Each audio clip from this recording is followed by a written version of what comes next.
never-ending endeavor? And if so, is there a way to remedy that in a second edition? To clarify, to reemphasize, and where relevant, to share how my thinking has evolved since the book came out. In discussing this with my editor, we hit on an idea. Why not be transparent about where and how my current thoughts expand upon or deviate from those in the original book?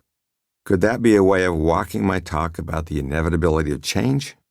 We devised a system. Other than correcting a few errors of fact that I got wrong in 2014, I would leave the original text alone. When the book said Toy Story hit theaters 19 years ago, for example, I wouldn't edit that, even though it has now been nearly 28 years. We would trust readers to understand that the book tried to capture a moment in time. But in a few spots, I would also identify with an asterisk those ideas I felt deserved more explication. At the end of any chapter, I'd mark it up this way. I would add a postscript offering new or expanded thoughts on the matter. The revised book you are listening to is the result of that approach. It has 4 new postscripts and 2 new chapters.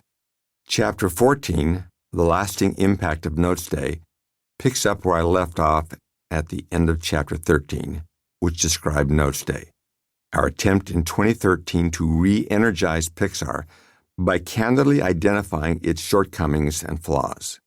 The initial goal of Notes Day was to identify ways we could reduce by 10% the number of person weeks required to make a single film.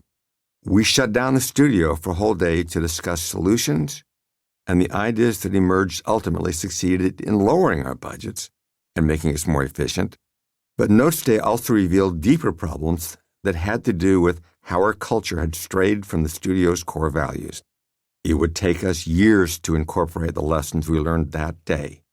And in some areas, that work continues. I'm grateful that Pixar fully embraced that very difficult task. I hope others can benefit from hearing more about how that worked. In Chapter 15, Incorporating Creativity, I talk more about several themes I'm still thinking about today. Preventing the abuse of hierarchy, allowing for playfulness, fostering experimentation, and valuing human emotion. Moreover, I reveal something I left out of the first edition of the book. Readers may remember that I described my struggle to find new purpose in my life after Pixar succeeded in making the first feature-length computer-animated film. But there was another concurrent problem that nagged at me in those days right after Toy Story's release. A problem I didn't mention the first go-around, but one that I explore more fully now in the hopes that it will help other managers. Many executives say they strive to make sure bad things don't happen during their tenure. Not on my watch, the saying goes. My goal, especially as my retirement loomed in 2019, was to ensure that the leaders who followed me would be able to address the problems that would inevitably arise after my watch. To me, building a dynamic, creative culture is itself a creative act. I can think of only one thing to compare to this: raising a child. Both are 24/7 jobs that come with joys and challenges, many of them unexpected. To do either job well requires us to dig deeply within ourselves.